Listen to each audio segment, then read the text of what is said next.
On today's Church TechCast Q&A, Twitter, streaming, and screencasting.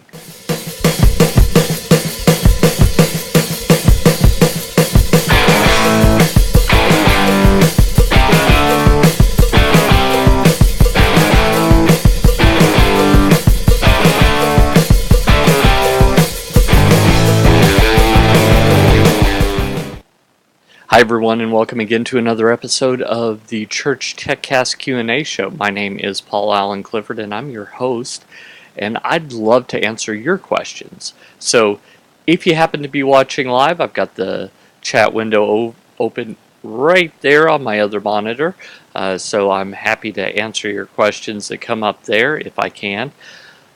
And if not, I'm also happy to answer your questions that you might have down below the video. So if you're watching this recording a little bit later, that's perfectly fine. Just go ahead and type those into the comments below. If you're more of a telephone person, I've got a phone number for you. If you're more of an email person, I do that too. If you like Twitter, guess what? I do that as well. All that information can be found over at trinitydigitalmedia.com/contact. Just by way of shorthand, Paul at trinitydigitalmedia.com is my email address. Paul Allen Cliff, PaulAlanclif, is in fact my Twitter handle, and my phone number is 1-877-POD-ECHO, 1-877-763-3246. This show is distributed via a podcast on iTunes and other fine podcast aggregation platforms. So if you would like to subscribe, no problem, I got you covered there. Head on over to trinitydigitalmedia.com/subscribe. And this show, this is the first time that it's on iTunes, so it should be no problem whatsoever that you can subscribe there. I've got the link on that page, and so that should make it nice and easy, along with the links to all my other shows.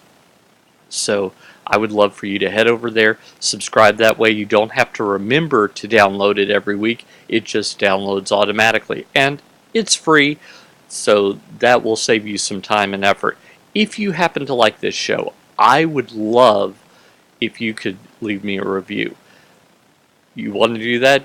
You can go to the same place, trinitydigitalmedia.com/subscribe, but you can also do it by heading over to trinitydigitalmedia.com/iTunes reviews. All one word, all lowercase. Actually, I think uppercase or mixed, whatever you want will take you there. But trinitydigitalmedia.com/iTunes reviews will take you to the page where I say, will you please give me a review? And it has all the links listed as well.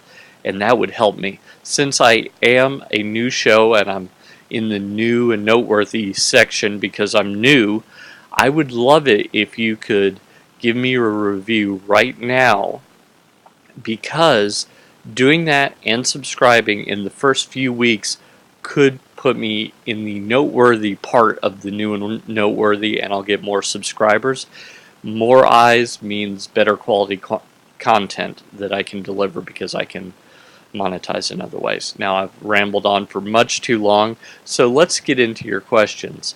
I'm happy to say that these are all questions directed directly to me, so it's not the case that someone asked this in a forum somewhere, it's that they actually asked. So, starting off, I'm a member of Michael Hyatt's Platform University, and someone over there asked, "Hello, Paul. I happened to read a post you had on the forum responding to another Platform University member. I saw how many Twitter followers you have, and I'm curious about what strategies you used and how long did it take you to gain that many followers. Thanks. Regina E. Coley."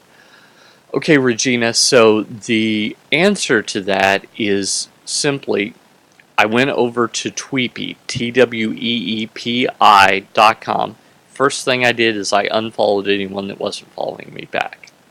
Now, you might, if you're following someone noteworthy that you really care what they say, that's fine. But if you followed Joe Schmo and they never followed you back, or they followed you back temporarily and then unfollowed you, something like that, feel free to unfollow them. Because it's better to be able to be in a two-way conversation. Now, find someone who has a Twitter account in your niche, in your area of expertise, and follow their followers. Now, you're not going to want to follow all of them. Let's say they have 10,000 followers and you have 100. Twitter allows you to follow 1,000 people at a time, but I don't want you to do that. If you've got 100 followers, I want you to start off much lower than that. So follow like 100 people using Tweepy, and then the next day or 2 days later or a little later, unfollow those who don't follow you back. You'll find that a lot of them will follow you back, and those are people that you can start having a relationship with. Now, some people think this is a little spammy, but I want you to consider that Twitter is like the world's largest networking event.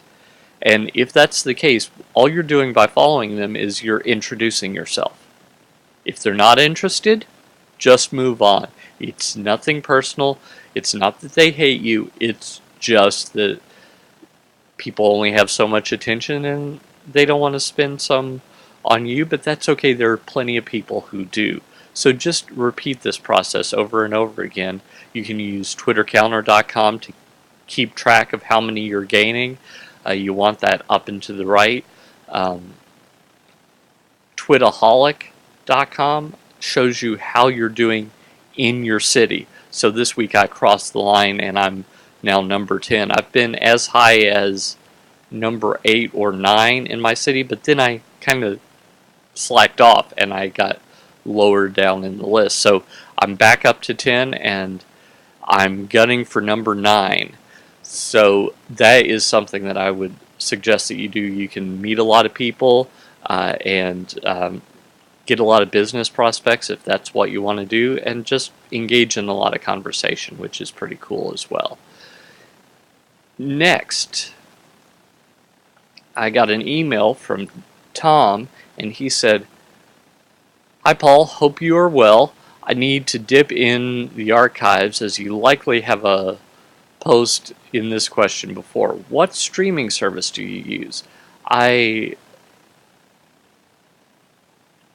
I tubed into Ustream yesterday morning and it really loaded quickly and seemed solid. Okay, I guess he tuned into my stream yesterday and it really loaded quickly and seemed solid. We currently use Truthcasting but have experienced some issues lately. Thanks, Tom, GBC.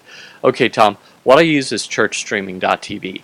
It would be helpful to me because I get a little bit of an advertiser revenue source if you were to go to trinitydigitalmedia.com/churchstreaming. Good, easy way to remember that, and that will send you through my link. You won't have to put in any offer codes or anything like that, and you can test it out for a month and see if it's what you want. So I hope that helps you. Next, let me just go ahead and skip to Gary Lankford on the Church Tech Leaders community, who asked me personally, Paul Clifford, what service do you use? Again, churchstreaming.tv. I really love their customer service. I really love everything that they offer. I've only found one other streaming provider that offers everything that they offer, and I don't know how their customer service is. But I know churchstreaming.tv, anytime I have a problem, they get back to me immediately. I fire off an email and I'm talking to them that same day. And sometimes at odd times too. So that makes me think that they're just the way to go. Okay, guy I went to college with, Tony, who I've done some web work for because he's a pastor, said, "Hey, I'm looking at buying this Inspirion 7000 laptop for our church. I was wondering if it will be capable of capturing video from my Sony Camcorder and putting it on Vimeo. Is there special things to look for in a computer when hoping to use it for uploading video? P.S. I am a PC guy, so I am not familiar with Mac. We have a budget of $1,500. Any advice would be helpful. Thanks, Paul. Blessings, Tony. Okay, so he showed me a computer. It had 8 gigs of RAM. It had a 1 terabyte spinning drive, and it was an i7. I don't think i7 is a bad processor, although I would look to get the most processor I could. I would look to getting a solid state drive instead of a spinning drive. You can have an external storage solution for more. I use a Vantech hard drive dock, and then I have some raw drives that I just pop in there for long-term storage. So right now I've got Care Paravel. All my drives are named after places in Narnia. So I've got Care Paravel in my dock right now, and that gives me an additional terabyte of storage. My spinning drive on my MacBook Pro is a 1/4 terabyte, and I'm looking at an SSD to replace that. That's 240 gigabytes, and so it's in the same range. I'm using about 240 right now, so I like that idea. I have a friend who had a much older MacBook Pro, and he swapped out the spinning drive for an SSD, and he could boot his MacBook Pro in the time it took me to boot mine 3 times. So that was very impressive to me. So that's why I'm looking at that as an option, just because I think that it'll really speed up my system. And that's why I recommend it to you, Tony. RAM, 8 gigs seems really low to me. I think I would look for something at least in the 32 gig range. So if it's coming with 8, of course, if you've got $1,500 to spend, probably the question that I'm going to email you about, if you're not watching, is the question of, is this a computer for you as the pastor, or is this a media computer? Because if it's a computer for you as the pastor, you're asking the right questions. But if this is a media computer that the media team is going to use, the whole point, I am a PC guy, is largely irrelevant. You need to talk to your media people, because in leading you should delegate the outcome, you should not delegate the process. So